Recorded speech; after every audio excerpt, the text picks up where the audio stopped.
Welcome to another edition of the Best Business Minds, where we interview business leaders and academics that write thought-provoking books. I'm Marc Kramer, a serial entrepreneur who consults with family businesses and entrepreneurs. This is our 144th show. Today's guest is Nathalie Nahai, author of Business Unusual and Web of Influence, and host of the Hive podcast. You have to give us a link to that so we can put that out there for everybody as well. So that's welcome. And you're in Barcelona, Spain, which I wish I was at. Yeah, I'm in Barcelona. It's a pleasure to be joining you from here and to be in conversation with you. I'm looking forward to this. Well, first of all, why don't you tell the audience a little bit about your background? Sure. So professionally, I have quite an interdisciplinary background. So I trained in psychology. I did that at university. I then went to art school. I went to Central St. Martin's in London, did the foundation, started the degree, because art was my primary love, and got quite bored because it was all conceptual art, and I wanted to learn more of the techniques for fine art, like painting and drawing. So I ended up leaving that. By that point, I was doing lots of music. I'm classically trained in violin from the age of 3 to around 17, 18. And I also play folk music and guitar. So I kind of ended up doing that in the States. I have family in lots of parts of the world. And so I was pursuing my music in my 20s, got to about 25, and I thought, well, I need a website. So I trained in design and development of websites, which then enabled me to do my own. I fell into freelancing. And so that's kind of how I ended up in a slightly more tech space. And I got to the point where I was thinking, how can I combine the psychology background I have with the design and development of virtual spaces. This is like, how many years ago? It's like 15 years ago. So I started researching it. I thought, well, surely there's a book about this. You know, we know that physical environments shape behavior. Virtual environments must do the same. And I couldn't find anything that really satisfied my curiosity. UX wasn't yet a thing. That came out in like 2011. It started to be used as a term. And so I naively thought, I will write a book on the subject. Never written a book before. Sometimes naivety is really useful. Had I known how much work it would have entailed, I might not have embarked upon it. But so I basically wrote a book, Webs of Influence, which drew upon all of these different areas of inquiry. So cross-cultural psychology, social psychology, marketing, some neuroscientific studies about how we perceive and how we see, looking at different behaviors in response to the language that we use, the images that we employ, all of these sorts of things. And so I wrote the book, came out in 2012, so 10 years ago and a bit. And that kind of launched me into the career I have now. And because of my extensive kind of performance with music, I ended up giving lots of talks, and I found it fun. And I love teaching. Both my parents taught as teachers, and that kind of influenced the trajectory. And since that time, I've become more interested in deeper psychological questions around how do we find meaning? How do we live in alignment with our values? What does it mean to self-actualize? And how does that connect, you know, more fully to our deeper humanity and different aspects of life, not just business, but beyond? And so in an effort to kind of migrate in that direction, and with all of the fallout of the pandemic, I wrote the new book, Business Unusual, which looks at values, uncertainty, and the psychology of brand resilience. And it places some of these deeper psychological questions and frameworks within the context of the world of work. And my next steps are going to be more in alignment with, well, what does that mean at a deeper level? When there's so much change and turbulence, how do we discover the tools and engage in activities, processes, and communities that can help us understand how to live more full lives, especially as the challenges become increasingly difficult, as I think we'll see in the coming years. Well, I love the book, and I loved your intellect, and it's a shame you don't have much talent. I mean, you're only good at music and art and psychology and a variety of different things. Your parents must be deeply disappointed. So disappointed. Sure. Yeah. So how have you found meaning, and how did the pandemic impact you? Well, I ate a lot of cake. I had quite a lot of wine. Me too. Yeah. And it was, you know, the first year I was like, no, it's fine. I'm going to keep doing Pilates. And I'm not a gym kind of bunny, but I was like, I'll do my Pilates and da-da-da-da-da. And I got to about 6 months in, and I thought, well, actually, it was more like 3 months in, and I thought, okay, now's the time I should write a new book. I've been putting it off because I've been training. I'd come to Barcelona for a sabbatical for 3 months. and did a term at this kind of realist school of art called Barcelona Academy of Art. I ended up staying. And so I completed this 3.5 years of oil painting and drawing. And I knew that at the end of that time, I would have to kind of invest back into my career in the psychology stuff, which is what gives me also joy and meaning, but also money and freedom. And so I thought, right, I'll write the book. And so I started on this book. And I don't know why I do this. I don't actually enjoy writing these kinds of books. It was so much work. I did 22 interviews, read hundreds of papers. And that was a way of focusing myself on some of the themes that were coming up throughout the pandemic to do something which I thought might be at least a little bit helpful or a bit constructive, both personally and in a wider context. And so I kind of used the pandemic in that way. But then at the end of it, when we were coming out, I was so desperate to paint again, which is where I find a lot of joy and meaning. That since then, I've been trying to find transition back into that and a rescheduling of my life so I can do all of the things that I enjoy. Does that answer the question? Is that too meandering of an answer? No, I thought it was interesting because you found meaning in a lot of different places for you, and you didn't let the pandemic sink you psychologically because you found ways to utilize it in a positive way. Very well recapped. You can tell you've done this before. So how do you, and you talk about this in the book, you talk about a lot of different subjects, which is what made the book interesting. But for first of all, why did you write this book? And then I want you to tell me a little bit more about, how do you define resiliency and what did you learn about resiliency? Because the pandemic required quite a bit for most people, resiliency. So I wrote the book for various reasons. One was because I find that it seems to be that every 5 years I write a book. And it's a way for me to self-direct my learning, dive deeply into the things that I think are interesting. And I have the tendency, for good or for bad, to want to synthesize lots of different areas of knowledge together, which doesn't make for a bestseller often, but it does make for an interesting reference manual. And I think one of the things I believe in is that if you assume the intelligence of yourself and of others, and that you have the capacity to understand complex ideas, we step into that, we step up to that plate. And so with this book, it was a question of, all right, what are the things that are actually potentially going to help us? How can I create hopefully something which is accessible, that will serve as a manual, as something to provoke people into deeper thought about how to cope with turbulence, with uncertainty, with difficult questions. And I saw fairly swiftly, as I think many people did with the pandemic, that as with other challenges, whether it's social challenges, climate challenges, it's often businesses that step, and business leaders in particular, people who care, that step into the role to address issues faster than political institutions can, faster perhaps even that citizens can. And so it was a recognition of the power that businesses and business leaders hold in changing how we do things, that I thought, all right, these are the people who can actually make difference at scale quickly. So that was part of the thinking around that. And then just from a personal level, it was a way to sort of use my time in the pandemic and to focus myself and to learn more and to start diving into some of these deeper questions in a structured way. And the next question you asked me was about resilience, wasn't it? How do I define resilience? How do you define resilience? So, I mean, you can tell from my accent that I was born in the UK. My family is very diasporic, but I was raised in a British culture. And the Brits often are accused or revered for having a stiff upper lip, depending on where you stand on that scale. But really, I think that's not resiliency. That can often be stoicism in some guises or brittleness in others, depending on the context and the person.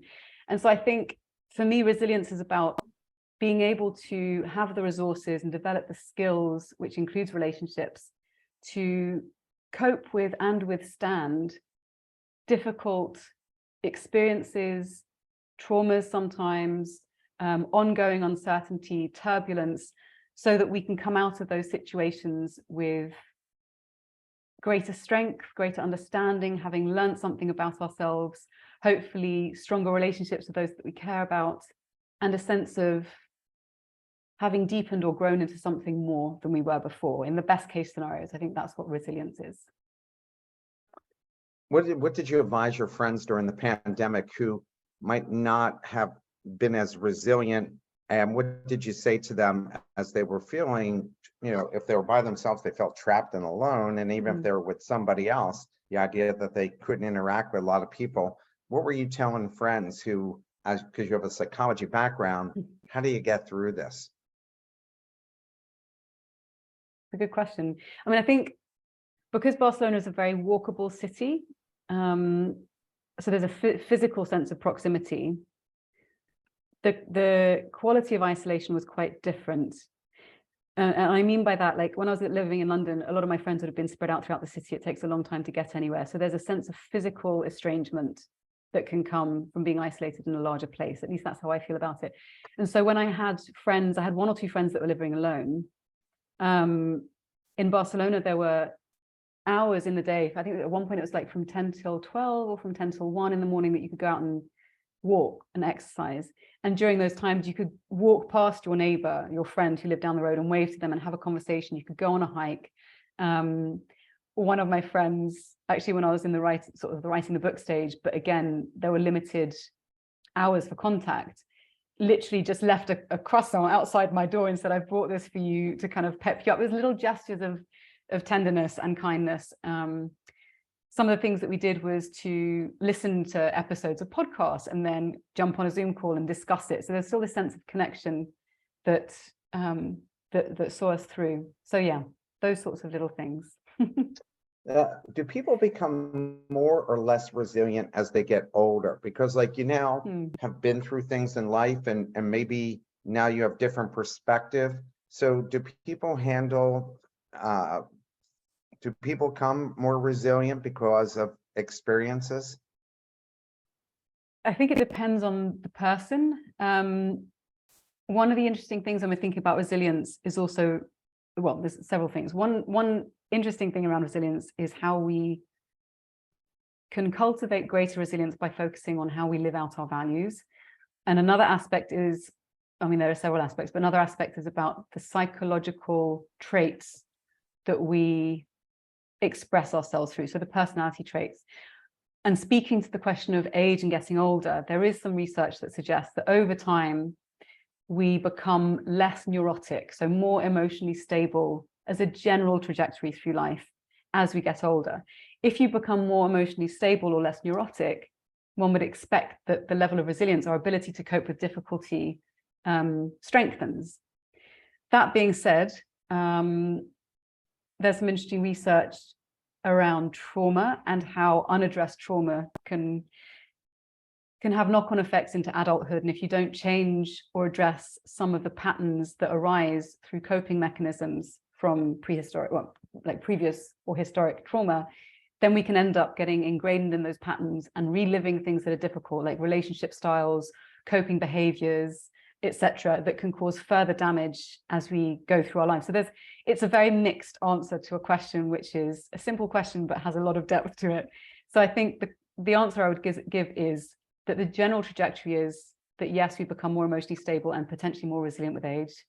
We then hopefully can cultivate the self-awareness and the tools to be able to deal with any areas where we're less capable or less skilled. There's a lot of research now from people like Gabor Mate, Bessel van der Kolk, people who work with psychedelics or EMDR or somatic work to help us unlock that potential and heal. And I think given that we have all of those tools and they become more available, then yes, it means that more of us as we get older can become more resilient. Yeah, I think so as well. That's as you become older. I had a Navy SEAL on who wrote a book on leadership.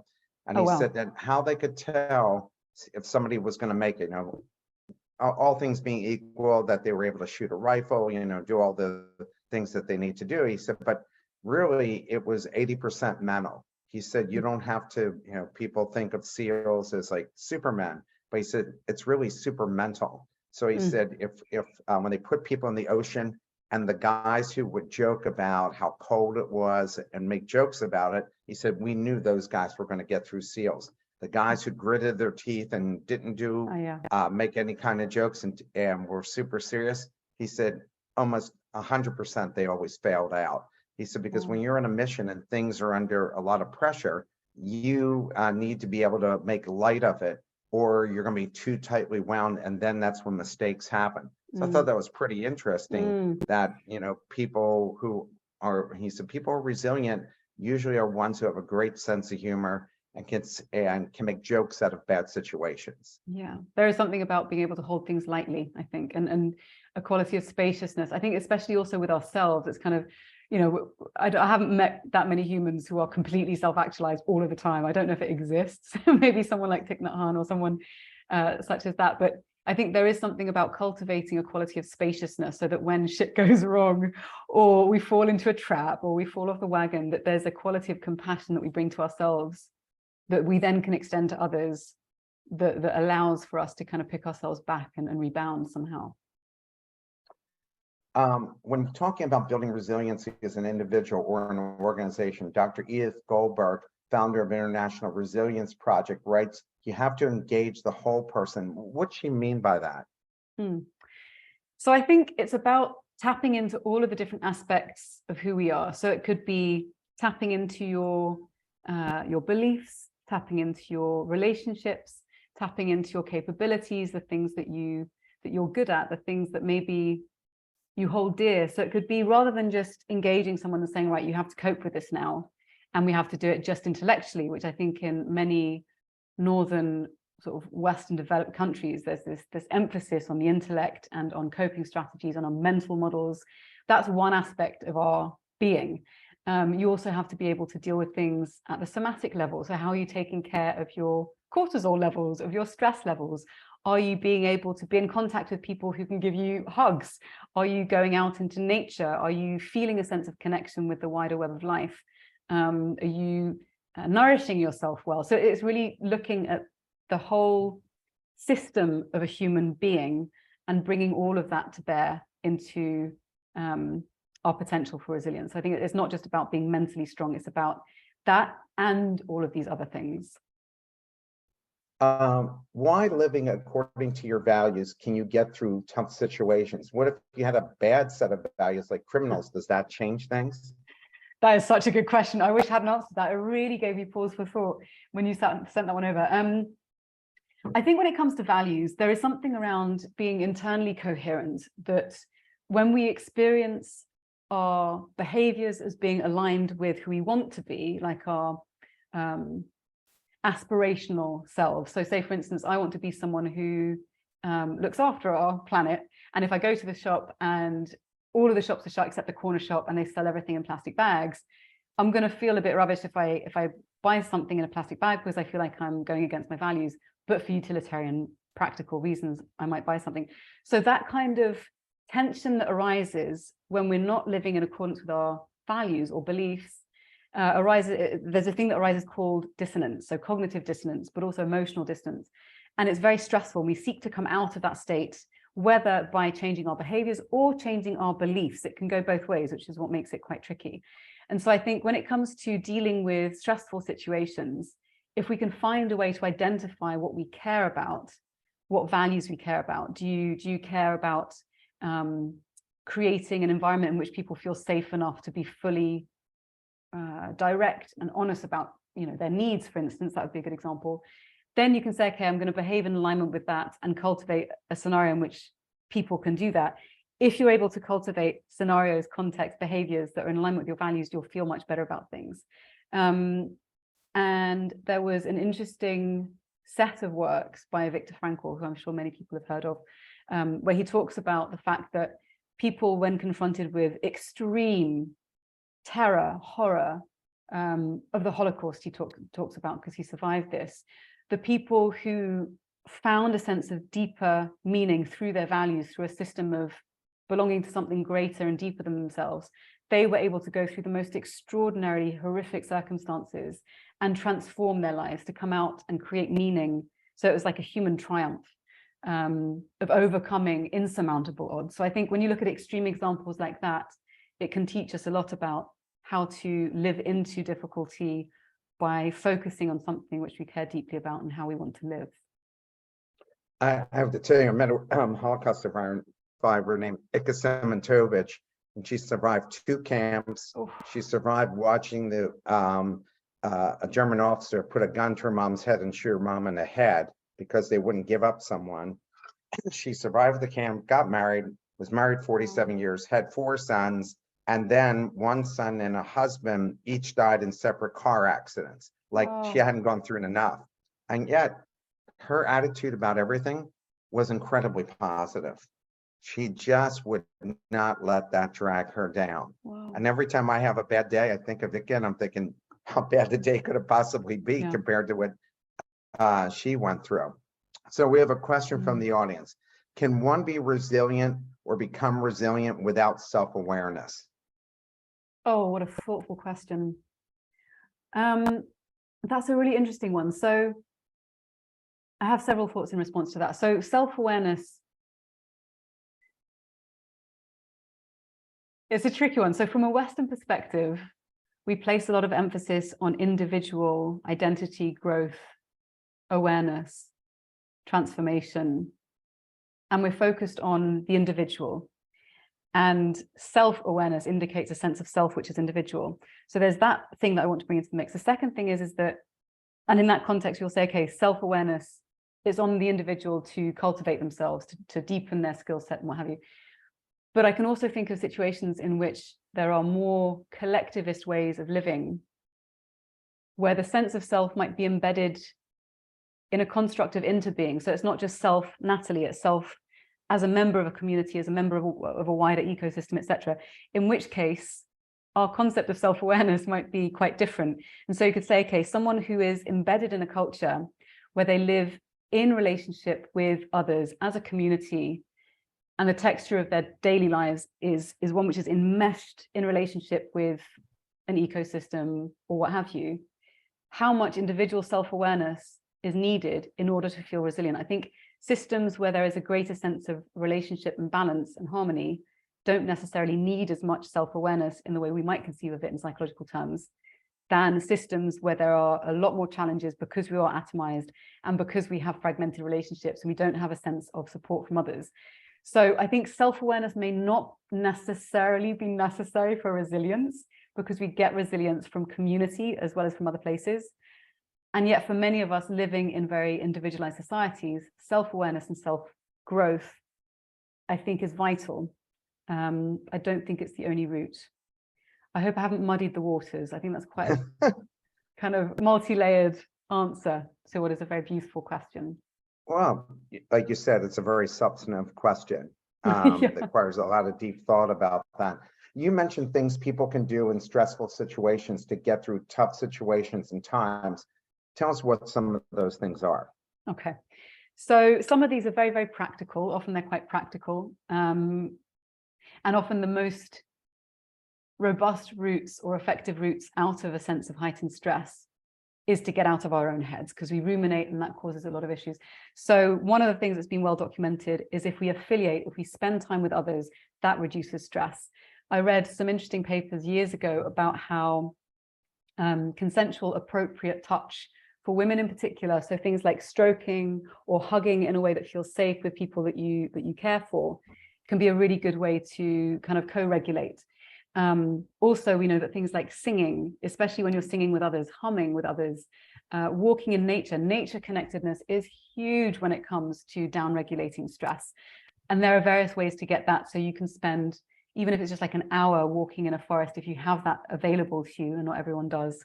And we know from the research that it's not just about being among the trees, it's also breathing in the various different compounds that they express through their leaves and through their bark, etc. So nature connection is really important.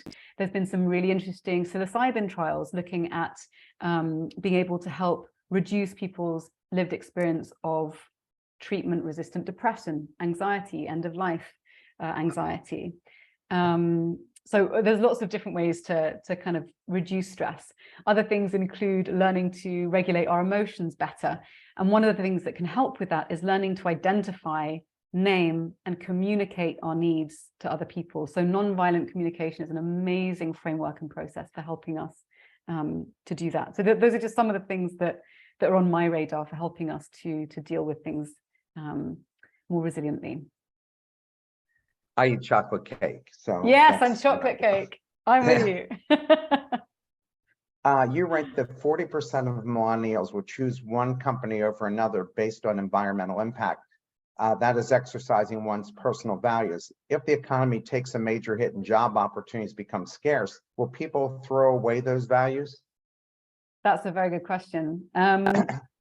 So there's always the question of balance and how do we meet our various needs in a system which is quite complex and predicated on making money to survive. So if you don't have access to land or to the ability to grow your own food or to build your own shelter, which is most folks in developed countries, which is where I'm situated, we need to make money or have access to those things in another way. So we live in an economy where we have to make money largely to survive. If you're in a situation where your survival depends on you taking a job that you don't enjoy, but you have mouths to feed, a mortgage to pay, or rent, or what have you, heating and food to be able to pay for, then of course those needs are going to become much more important, at least in the short term, for most people. That being said, a lot of people know about Maslow's hierarchy of needs and categorize the needs or kind of think of them, conceive of them in a pyramid, which actually he never did. It was like a management effort or process that did it like this. And one of the things that he talks about is self-actualization. And we tend to think that we have to get our basic needs met first in order for these so-called higher needs, being needs of self-actualization, to come into the frame. That's not true in all cases. In some contexts, for some people, for people who decide to go on hunger strike, for people who are pacifists and who tie themselves to a tree, like any number, like Gandhi, for instance, there are circumstances in which people will refuse to relinquish their values, even if it directly impacts their chances of survival. So, and these are extreme cases, but they also speak to our capacity as humankind, as human beings. So I think it's always going to be a bit of a mixed answer. I think where possible, people will choose to live in accordance with their values. If it's not possible, people will understandably want to take choices that means they can ensure their own and others' survivals. I also think there's another layer to this question, which is, as we're facing kind of ecological impoverishment and degradation, biodiversity loss, climate floods, fires, freezings, etc., economic instability, political instability, and I think we're going to see more of this as the years roll on. And then you've got the issues around AI, you know, corroding what jobs are available now and which are going to be taken over by automation, etc. There's going to have to be a systemic change where we say, okay, not everyone is going to be able to work in the way we're working now. So what do we do? So I think in that kind of different phase, let's say, of the systems that we're enmeshed in, what will this look like? Well, let's revisit that question in say 5-10 years, when I think the landscape will be very, very different. Yeah. Psychologist Louis Gerard, is it Gerard or Gerard? I think it's Louis Garrett. Garrett. I think. Said that Probably pronouncing it. Said that artificial intelligence is going to have a substantial impact on determining what skills and needs people will have to develop for the future. What's your thought on that and the impact AI will have on us as individuals? Kind of scary. It is kind of scary. I don't know if you've been seeing recently the Wall-E, or there wasn't the Wall-E, it was the DALL-E and OpenAI's kind of art generator that can recreate extraordinary images and create something from scratch from text input. So yeah, there's some really interesting stuff that OpenAI are doing. And most recently, I was reading up about ChatGPT, which is like a chat, well, is nominally a chatbot, but it can compose essays and describe art in detail, create AI prompts, have philosophical conversations. Like, it's taking things to another level. So I think there's an interesting question, and I've dug my head in the sand a little bit when it comes to AI, just because it's changing so quickly and evolving so fast. It's quite daunting. What happens to humanity, to what we value in what we can bring to our relationships, to our work, to our cultures, when AI is capable of, quote unquote, creating works, innovations, cultural artifacts that are indistinguishable from those of a living, breathing human? I don't know what the answer to that is, but I think one of the things that I'm seeing, and it's kind of almost like a counter movement to this, is kind of the kind of, when there's a shift towards AI and abstraction and virtual, kind of the metaverse, if you like, there's also that deep longing that I'm seeing in a lot of places, especially we saw this after the pandemic, of people wanting to have meaningful connection, to come into contact with others, to find a sense of belonging. And I think that there is an untethering that can happen when we spend all of our time in digital spaces, and an impoverishing potentially of what it means to live a human experience, because human experience has become so, in many places, focused on text, on image, on production, consumption, on cities. We don't have as much time in many places to experience. I mean, I kind of seek this out, so maybe I'm a little bit more of an outlier here, but we don't spend as much time seeking out evenings where you can just sit around a campfire and sing songs. And yet, when you ask people often what are the most meaningful or memorable moments of their lives, few people are going to say to you, oh yeah, it's when I was on my laptop doing X, Y, or Z. Like, that doesn't happen very often. And so I think there's going to be a move towards finding meaning through experience and human connection that is not just digital, but also analog. And of course, the AI side of things can help augment our experience of what it is to be human, but I don't think it can replace it. So those are my very nascent thoughts on that question. I think they're interesting questions that people are dealing with more and more, because life is becoming more and more stressful, and figuring that out. A part of your book focuses on sustainability and the environment. How has that affected industry and in corporate employment recruitment? Because this seems to be, especially with millennials, seems to be they're realizing the effects on the planet and who they're going to work for, the smartest, the brightest ones, you know, how they're going to choose it. Yeah, so I think, so it's interesting, the last sort of year, we've seen quite a lot of big shifts in this. So I don't remember if you remember the Patagonia news that broke when they made Earth the primary or only stakeholder. Basically, they changed their legal structure in order to prioritize Earth. And I think when you look at the rise in similar, but perhaps less, let's say sort of extreme, but I think it's a great idea.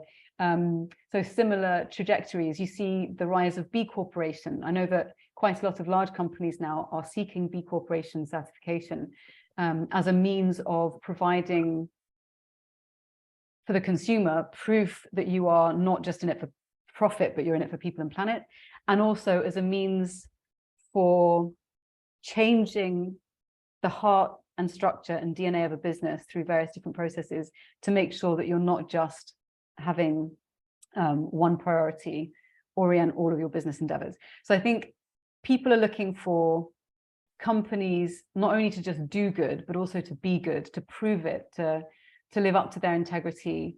And especially for millennials, and I fall just within this camp. So I guess now it's like people between roughly the age of 25 and 44. There's also this sense of, what am I here for if the extrinsic motivation of money, a promotion, a house are further out of reach than for the previous generation? A lot of people aren't going to be able to afford their houses. We see the change that's coming down the line in terms of work instability, economic, food security, like all of these things are coming. So the question really is, what's the point?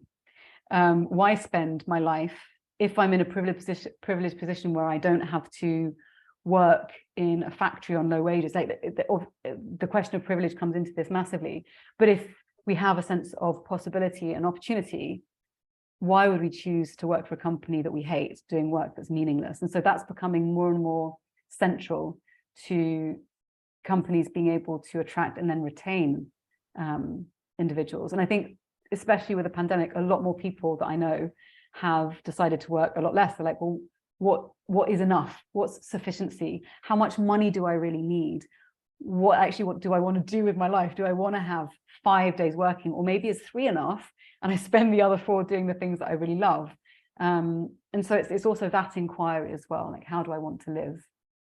I think even companies are thinking, because there are companies now thinking about going to a 4-day work week where you work 6 to 6 and you'll have a 3-day weekend. And I knew a company in my hometown that was way ahead of this, started this 40 years ago. Oh, wow. And their turnover rate is basically 0. Yeah.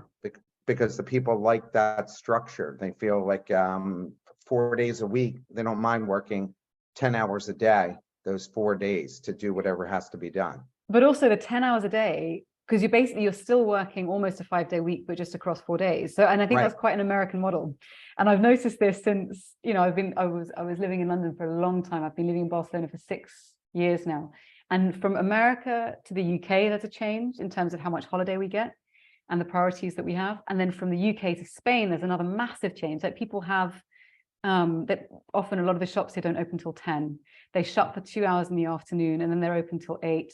When there's a holiday, they're called puentes. Like if you have a holiday on the Thursday and it's like a public holiday, people will take the Friday off and they'll take the Saturday and the Sunday. Like, there's this ethos of life is to be lived, and work, yeah, it's fine, but actually the priority is to enjoy life. And so I think there's a lot of cultural difference there as well as to what a 4-day work day looks like in Spain versus in the US versus Japan, for instance, or wherever else it might be trialed. Yeah.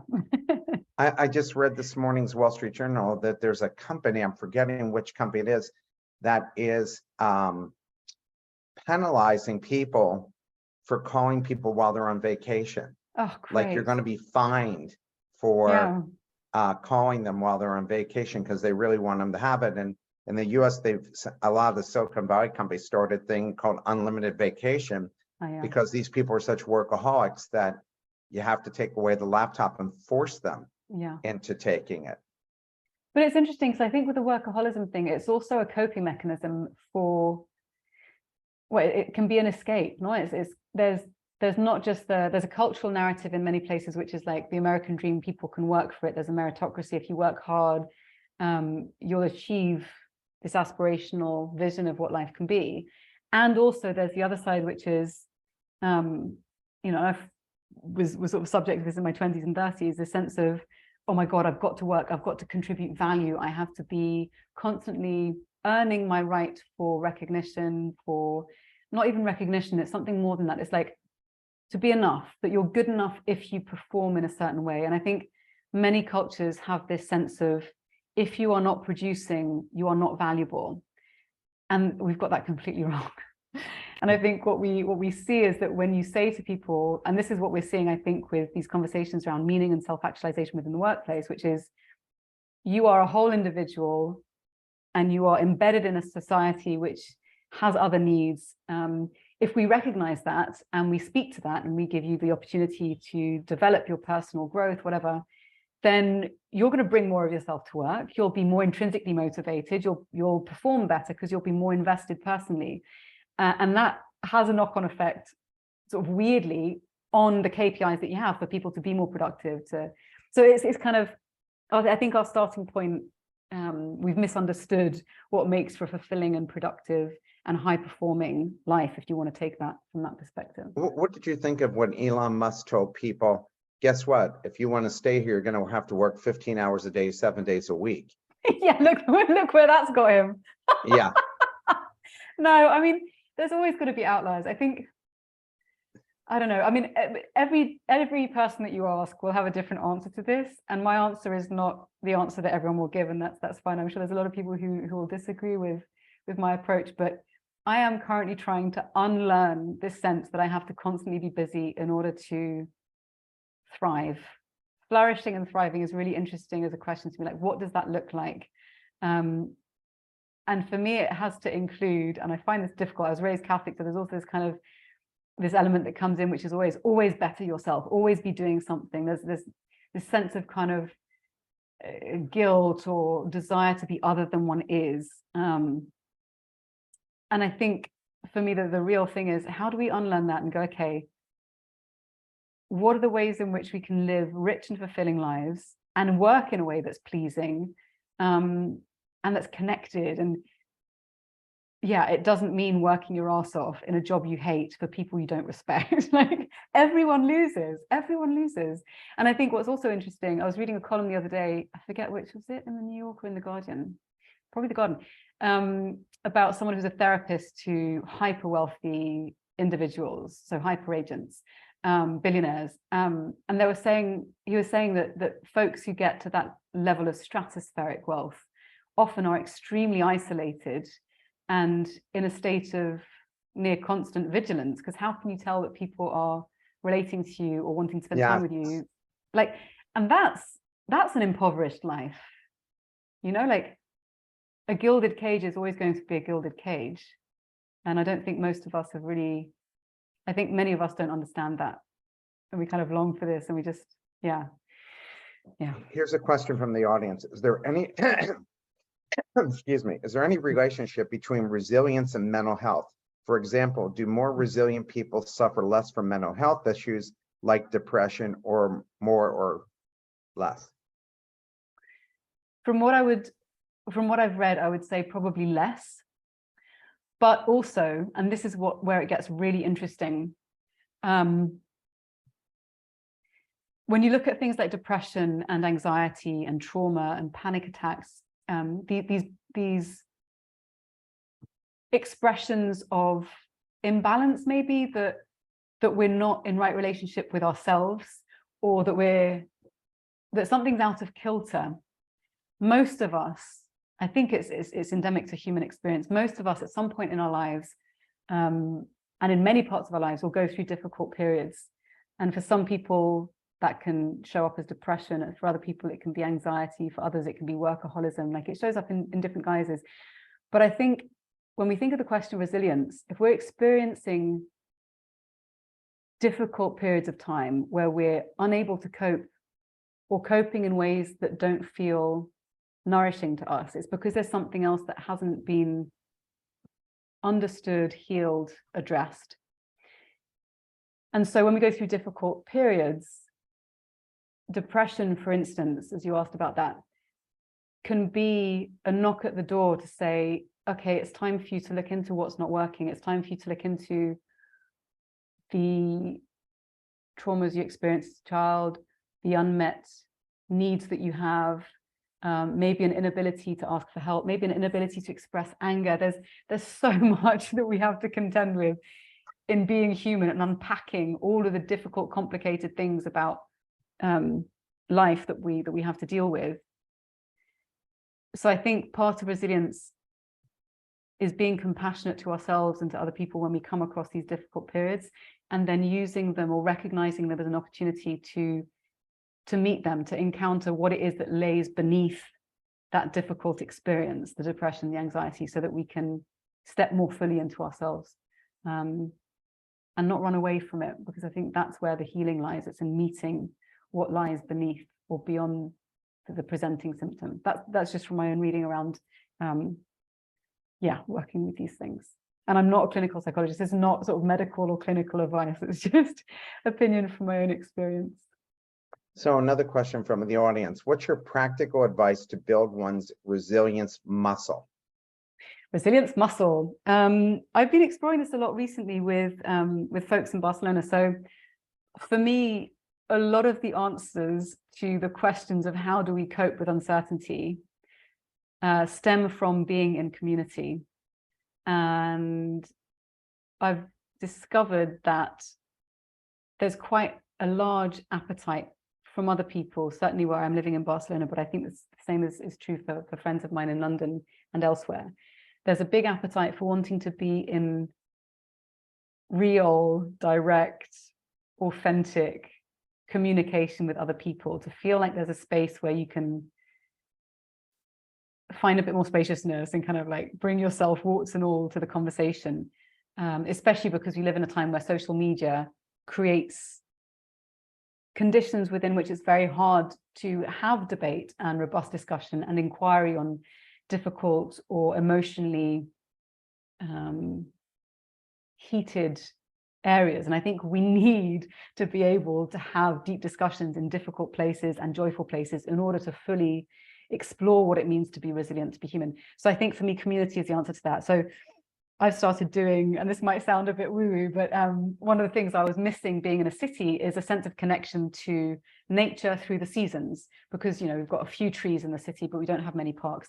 And so I was thinking, what's a way for me to pause rhythmically and check in with the seasons, check in with myself and with community. And so I picked the full moon because it happens every 28 days. It's a long enough time for things to shift and change. And so every full moon, I now hold like a music gathering with musicians and people who want to sing and stuff in my art studio around the corner from where I am.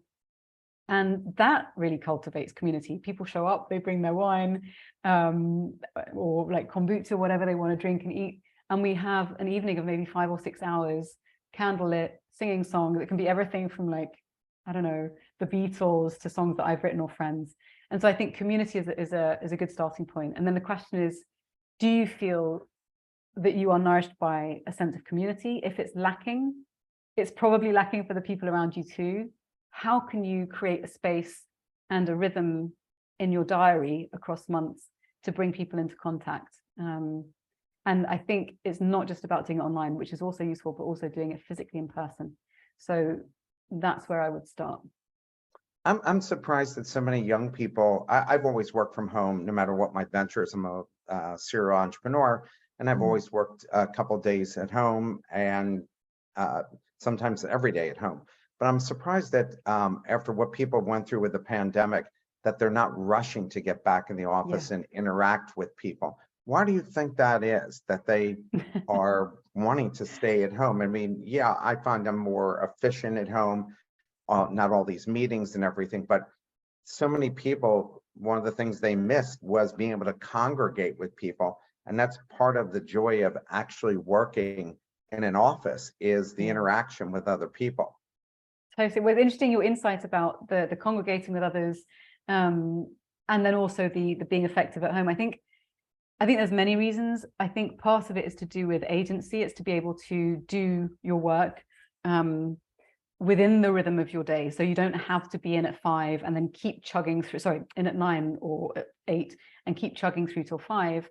You can have more flexibility, and people, when you give them greater autonomy, tend to be happier. It's around self-determination. So having agency, having competence, a skill set to achieve your goals, and a sense of belonging and relatedness. And so I think for many folks, probably a combination is going to hit the sweet spot. So it's how do you give people the flexibility and the autonomy to work from home at their own pace and rhythm, while also creating enough of an incentive for people to come into work, to be able to want to. There's that sense of longing and yearning. And I think there was something very interesting in your use of the word congregation. Congregation is also used within the context of religious gathering. Yeah. And for me, it also speaks to our desire for ritual, for meaningful, intentional communion with others. I'm not interested particularly from a religious perspective, but more from the deeper thing, which is meeting with intention and purpose, and a common sense of orientation or goal. And I think that's where we come into questions around mission and purpose of businesses. Do people actually feel like they want to go into a business because there's a greater sense of purpose and mission, or are they actually not going in because that's what's lacking, that mission and purpose, etc.? So yeah, interesting. The way that you phrased it was very intriguing. Many young people have and continue to call out companies they work for if they think that what they're doing is unethical or bad for the environment. Do you think that they have had a real impact because leadership cares, or up until recently recruiting smart workers was difficult, and that being a better company was part of the table stakes needed to get great people? And do you think that layoffs that companies are now doing now, because you're seeing all the major tech companies doing major layoffs, will cost cut ethics and environmental issues? Yes. I think when you have a system which is predicated on infinite growth and increasing profit margins, the fallout is always going to be huge, and it's going to be incrementally larger or exponentially larger as you keep going.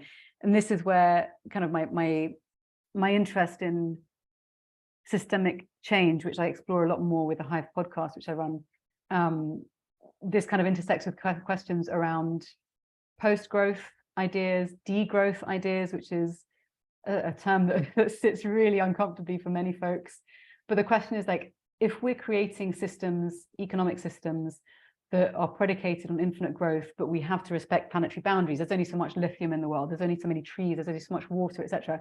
The system that we currently run just doesn't work. It's just not possible. Like, we have a finite planet with finite resources. Do the maths, and also do the maths of the fact that, you know, if you're going to be having to hire more people because the human population is still exploding, and you've got fewer resources and economies are failing because of inflation, it's a bit of a storm. So of course, companies are going to cost cut, not all of them, but most of them, which is going to cause further instability and potentially what's known in some circles as like phase transitions. We're going to have to come through into a very different way of doing things, which some folks are starting to think about, write about, read about now.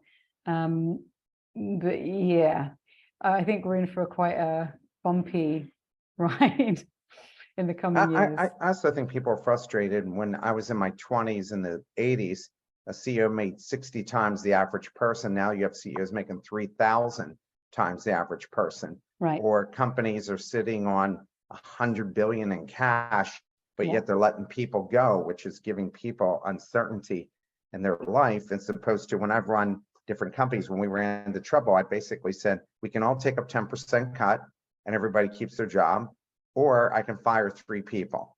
Yeah. And I think that you're seeing people, I think the amount of greed has exceeded anything anybody could have imagined. Hence where these problems that we're having. Many companies are struggling with getting younger people to come into the office.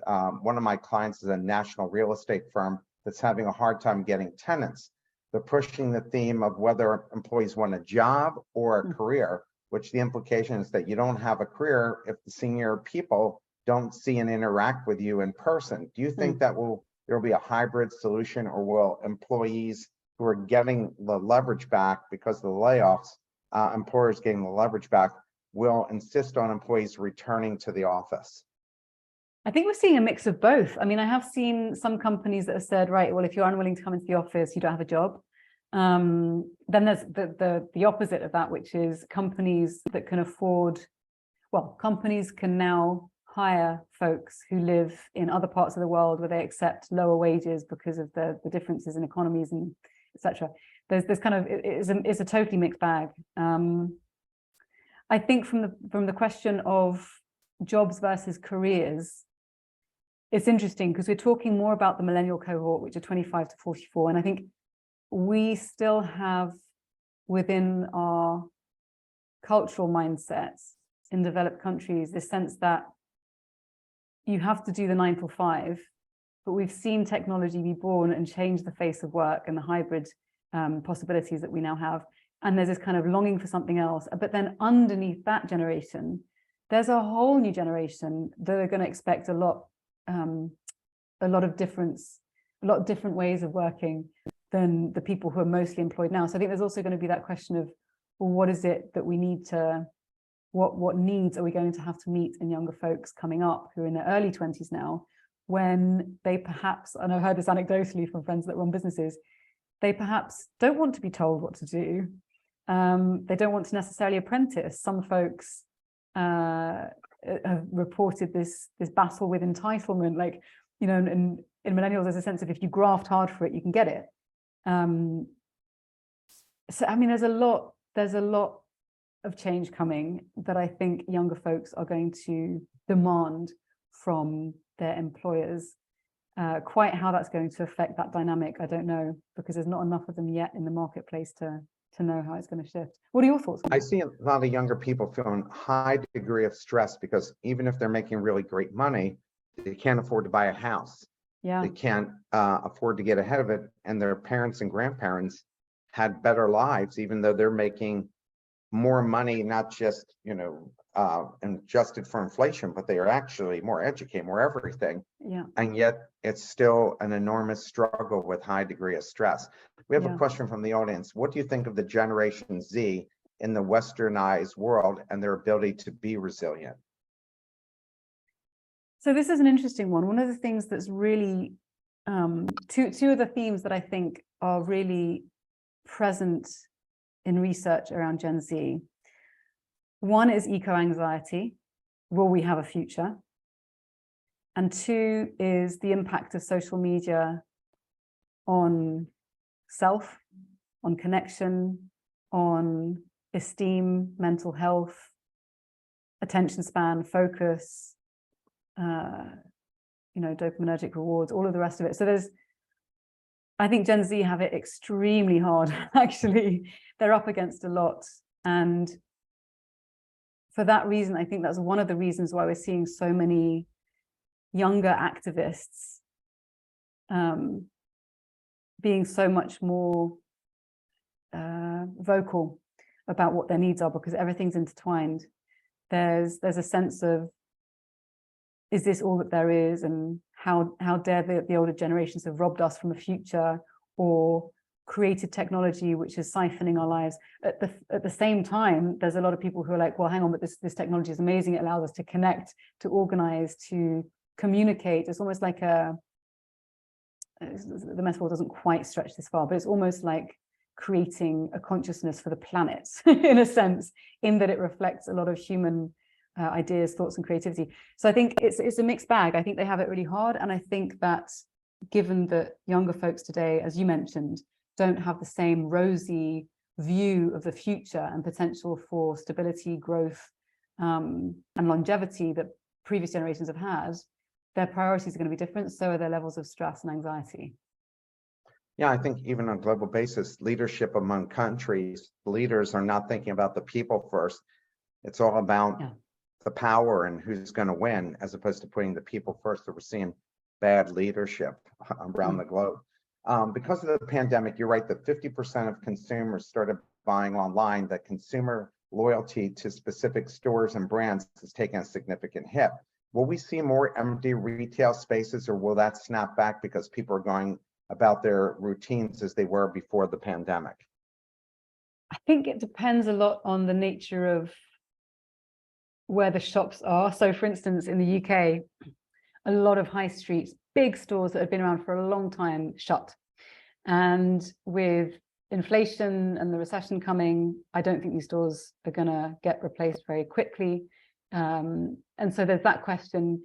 I think the desire for people to, I mean, here in Barcelona, a lot of shops shut, but then a lot of new ones opened up. But I think that's also because there are policies in place that do not allow massive, in certain areas, massive shops to kind of take away the mom and pop stores kind of thing. So it depends on policy. It depends on funding that's available for people to kind of keep their doors open. So there's a lot of considerations in that question. I think in terms of appetites, I've seen that a lot more people are comfortable buying online, but then there's also this movement towards craft. There's also this movement towards, for instance, buying jewelry that you can see in the local shop. I'm talking locally now. And also things like food being more important. So local resiliency from locally sourced food means that people are more interested in farmers markets, in kind of like kilometer zero regenerative farming methods, where you're buying stuff which is good for the land, and it's also as close as possible to where you live. So I think it's a mixed bag. We definitely see in grocery stores in the United States where the grocery stores are promoting that this is locally sourced, and farmers markets are crazy busy. These Great, I'm so happy to hear that. Yeah, just minting money. How do you think the world, both economically and socially, will be affected by the fact that Twitter is allowing people to tell false narratives, and Facebook is following a similar path? Should there be screeners for accuracy? Yes, is the short answer. I think, so there's a really interesting alternative platform that we can look at as a really good case study for what can happen when you design for different outcomes. So in Taiwan, there is a system called Polis, which is a way of gathering people's ideas democratically that seeks to find consensus on main points of contention. So that is a really good example of a social, well, it's not really quite a social platform, but it includes a social element of a platform which encourages engagement that seeks consensus, so most people can find middle ground towards living more thriving, happy lives. And for me, like as a human, I want as many people as possible to be able to live in safety, to be able to pursue what makes them feel fulfilled and connected and well. Like that's the vision I have for the future I want to live in. And so I think when you look at social platforms that disincentivize that and that actively incentivize limbic hijacking and outrage and anything that provokes immediate outrage of varying different kinds, of course it's going to cause problems. I mean, it's just obvious. Like, I think we have a very, very infantile way of thinking about what progress looks like. Like, if you had to design this from scratch and you said to people in a room, say you get a bunch of 10-year-olds or 5-year-olds, you say, okay, you get to live for the next year in coming to school, in a school where every day you are prodded and poked and people yell at you and you're made to feel afraid. Do you want that? No, we don't want that. Okay, how about a school that encourages you to come in and when there's a difficulty or a debate, you get supported to work through your differences so that you feel safe and you can have difficult conversations? Yeah, we want that. Like, ask any young person.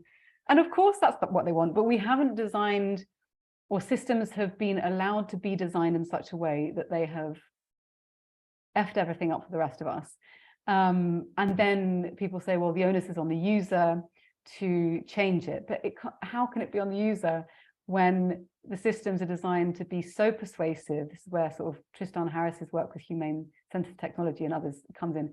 So persuasive that they are really difficult to unhook yourself from. Like, and it's the same thing with fossil fuel issues. If you place all of the onus on the individual, we will never get the change that we need. And this is why pressure from individuals exerted at a level where policy change is enacted, that's where we're going to see the main shifts. Or in creating alternatives like Mastodon that model different ways of relating where people eventually move over. But that requires a network effect and an incentive to migrate across, which then, that's another kettle of fish, because then the utilitarian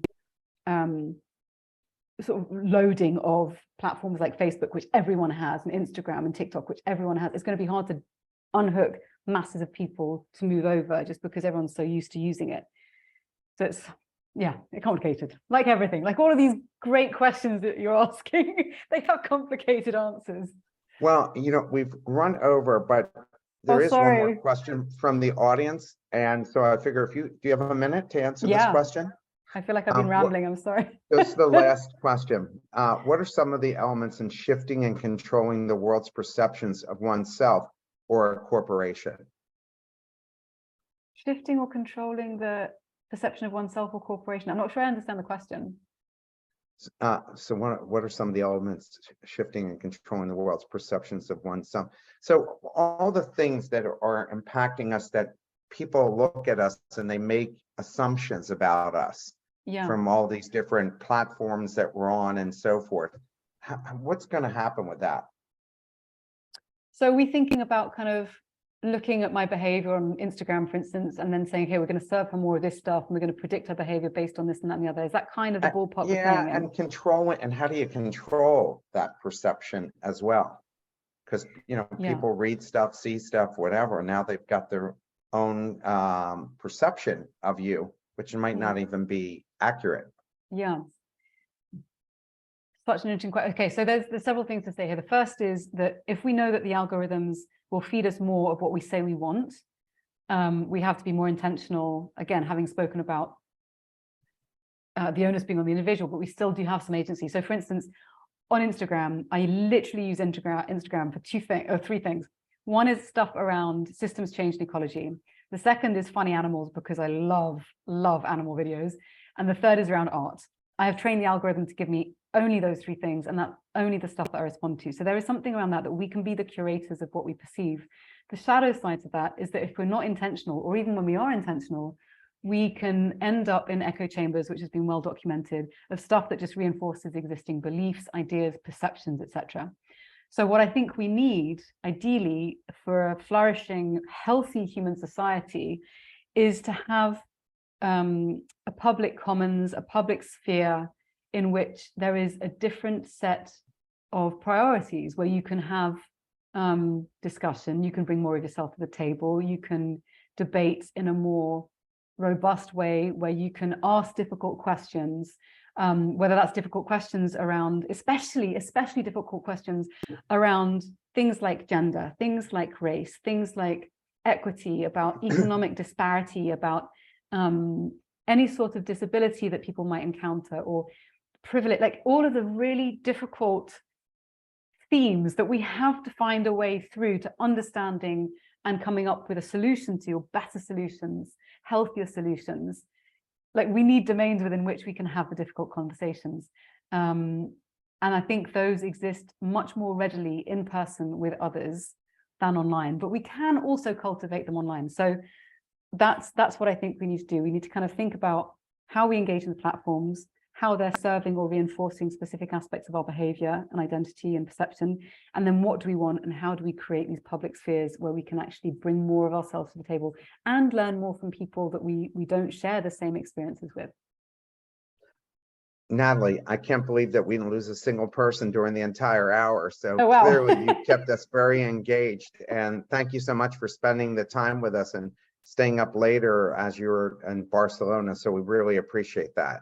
It's been such a pleasure. Thank you so much for your attention and your brilliant questions. I hope it's been inspiring, interesting. Hopefully, check out the Hive podcast because we go into a lot more depth with these. No, we got to questions have and you more. back when you do your next book, or if you update the first book you did, we have to have you talk about that. Well, everyone, have a wonderful weekend. We'll see you all next Friday. Thank you.